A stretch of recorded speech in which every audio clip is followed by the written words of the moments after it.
when the girl told my son to come over, he told me, he's like, I knew I shouldn't have done it, but I did it anyways. So he went over there, and the girl then lured him over where there were like 4 or 5 other girls. And the girl's like, yeah, he loves Trump. Can you believe that?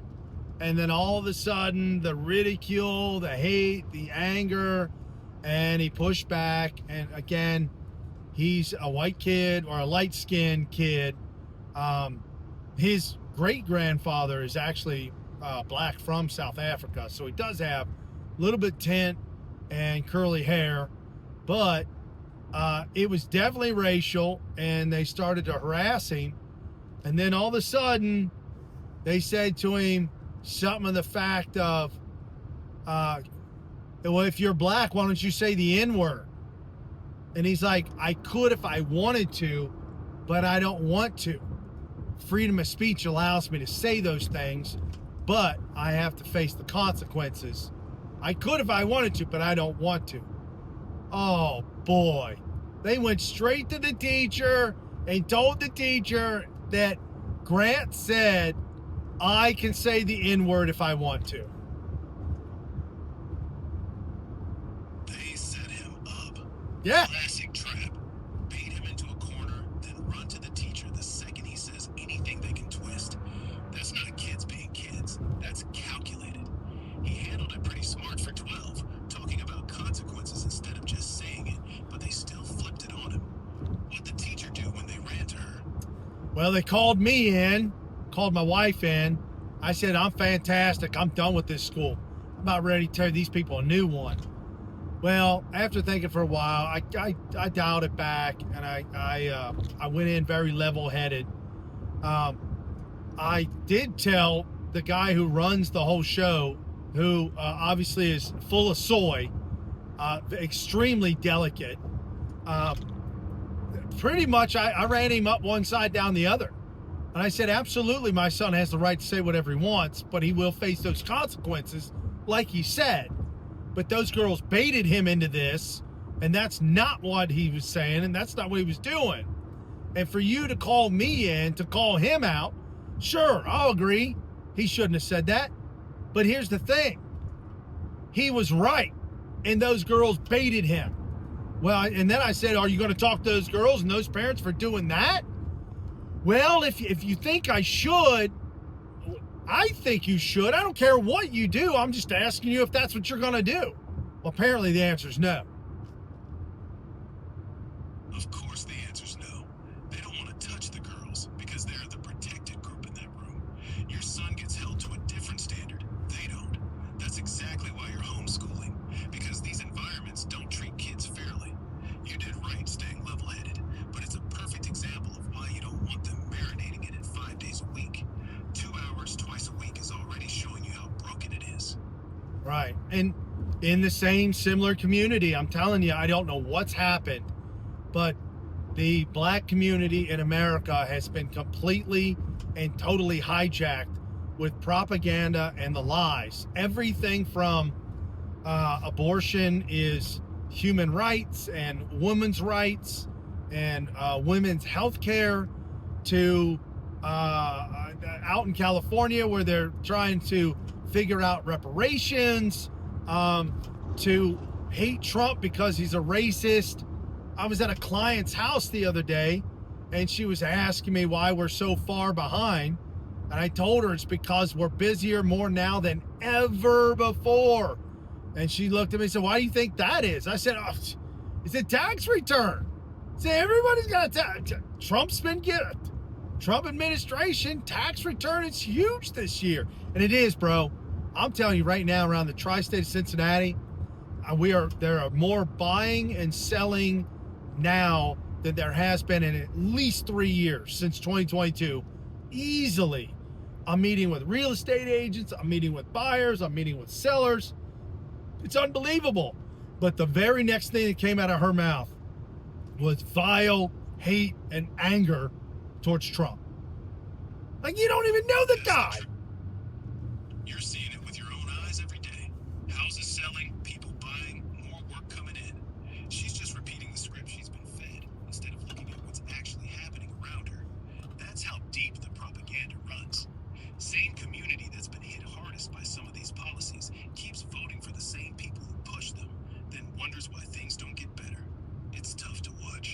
It is. Go all the way back to LBJ. Well, no, go all the way back to our first communist president, Woodrow Wilson, and all that stuff. And then FDR, all that too. And then LBJ. I mean, for 75 years, they have destroyed one single community, the party of KKK, the party of slavery, and now they've completely twisted the minds of an entire community, which is so tragic.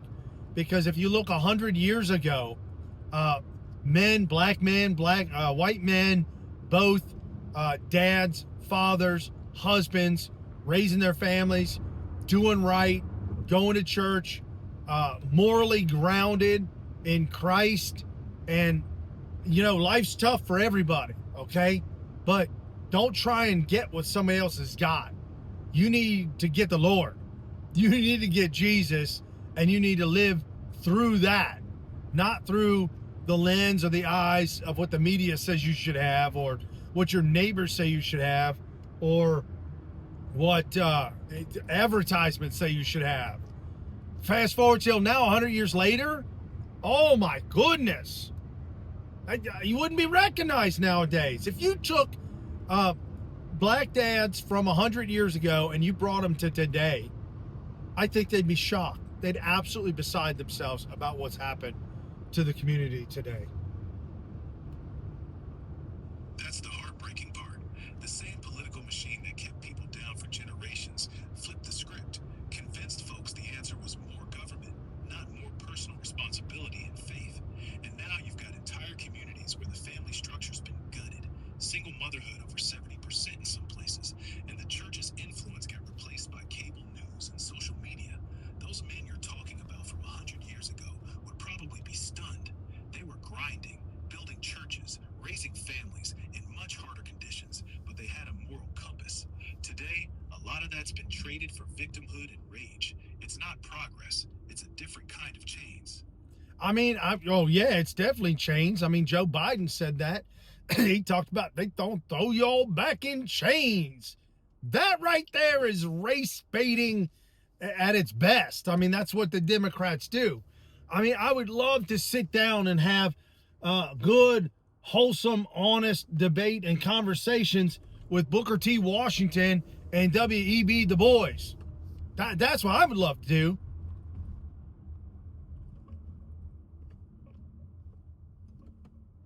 Biden dropped that "put y'all back in chains" line back in 2012 at a rally in Virginia. Straight race baiting, tying Republicans to slavery imagery to scare black voters. Classic move. And yeah, sitting down with Booker T. Washington and W.E.B. Du Bois would be fire. Washington was all about self-help, hard work, building skills, strong character, and faith. Exactly what those strong black families 100 years ago lived by. Du Bois pushed more for immediate political agitation and elite education. The real tragedy is how far the communities drifted from Washington's playbook. Back then, most black kids grew up with two parents. Now it's flipped. Single motherhood is around 70% in a lot of places. That's not progress. That's chains of a different kind. Oh, absolutely. And go back to when I was at Purdue University back in '99. I had a history professor that I thought was a rock star, and he was awesome. Come to find out, I was tricked into that too. He was definitely a total liberal, a super libtard. But when I look back, he railed against Booker T. Washington and hailed W.E.B. Du Bois. And then when I found out that Booker T was all about keep your nose to the grindstone and stay the course, stay after it. A lot of academics. You'll get paid for what you're worth regardless of your skin color. That's just as true today as it's ever been.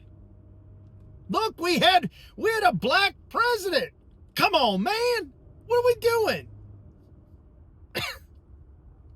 Exactly.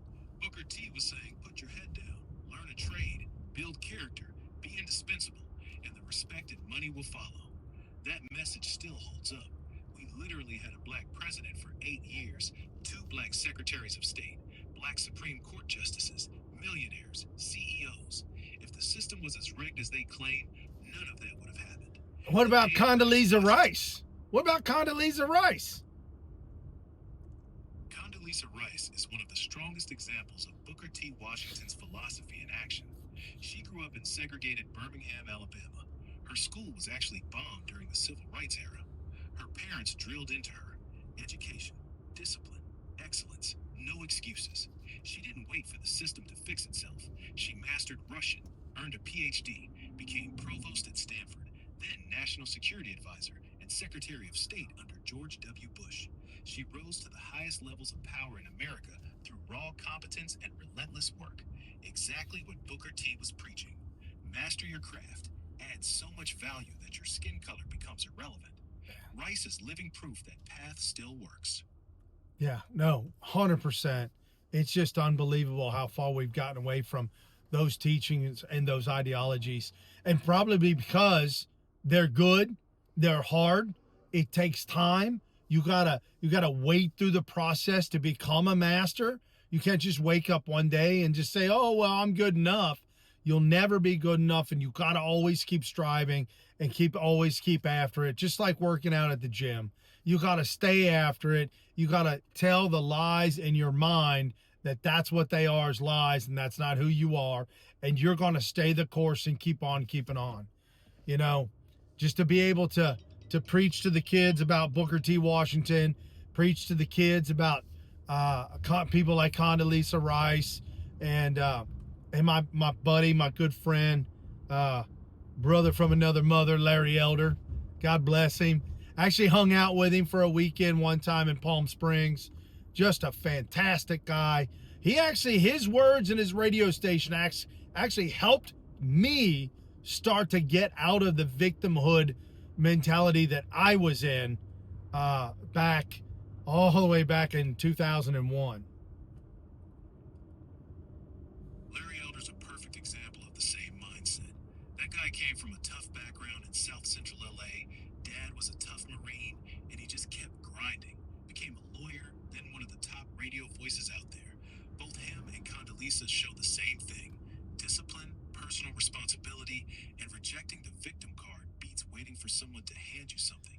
That's powerful. You gotta hang with him. His whole message was always, stop letting other people define your limits. Sounds like that weekend stuck with you. That's the kind of voice kids need to hear more of.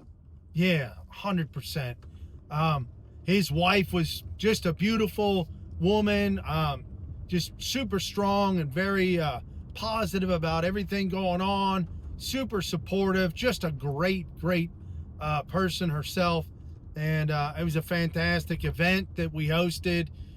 We were lucky enough to have Larry to be able to show up and speak at our event, and it was great. It was excellent. I got a brother-in-law who somebody had asked me one time, well, what if your daughters wanted to marry somebody like him? And I said, are you serious? If my daughters wanted to marry a very well-driven, athletic business owner, successful business owner, and all about discipline, watching what you eat, your health, just a great all-around guy. Love to hang out with him. Doesn't cuss, doesn't smoke, doesn't drink. Yeah, I would absolutely champion my daughters, regardless of the color. It doesn't even matter. It's about who the person is. Man. That's the right standard. Character, drive, discipline, faith. That's what you want in a son-in-law, period. Color shouldn't even make the list. It's wild how far we've drifted from judging people by those things. You're living it the right way, man. That's the example your kids need to see. Yeah, well, I appreciate that. And for everybody else that's out there listening to Scope, I hope you have an incredible day. Stay focused on the Lord, what God has for you in your life, not what the world has for you in your life. Because you follow the world, you follow the wages of sin, it winds up death every time.